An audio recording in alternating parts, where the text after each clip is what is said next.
Hi friends, welcome to my channel. Today నేను ఈ వీడియోలో ఆంధ్ర స్టైల్ చింతచారు మరియు గోరుచిక్కుడు ఫ్రై ఎలా చేసుకోవాలని చూపిస్తున్నాను.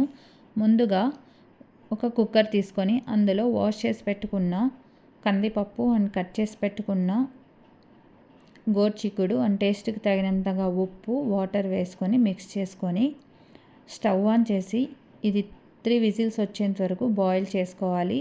సో 3 విజిల్స్ వచ్చాక పక్కన పెట్టుకొని మనం చింతచారుకు ప్రిపేర్ చేసుకుందాం. చింతచారుకు ముందుగా కట్ చేసి పెట్టుకున్న టమోటో, ఆనియన్, కొత్తిమీర, వెల్లుల్లి అండ్ చింతకాయ, కొంచెం వేరుశనగపప్పు, ధనియాల పొడి, కారం పొడి, జీలకర్ర పొడి అండ్ ముందుగా బాయిల్ చేసుకున్న కొంచెం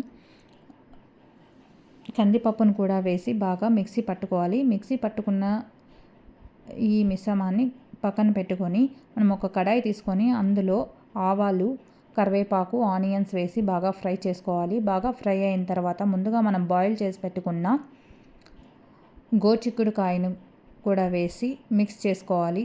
సో టేస్ట్కి తగినంతగా వేరుశనగ పప్పు పౌడర్ అండ్ మిర్చి పౌడర్ వేసి బాగా మిక్స్ చేసుకోవాలి. సో ఫ్రై రెడీ అయిపోయింది ఫ్రెండ్స్. ఆ తర్వాత మనం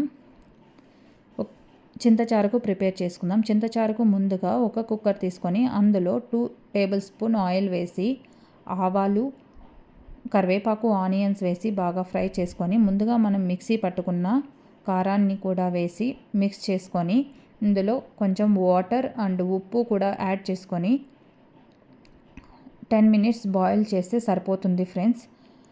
5 to 10 మినిట్స్ బాయిల్ అయిన తర్వాత ఈ చింతచారు రెడీ అయిపోతుంది. సో ఈ చింతచారును మీరు రైస్లో కానీ ముద్దలో కానీ సర్వ్ చేసుకుంటే చాలా బాగుంటుంది ఫ్రెండ్స్. సో ఈ వీడియో కనుక మీకు నచ్చినట్లయితే please like, share and subscribe my channel friends. Please support me. Thank you.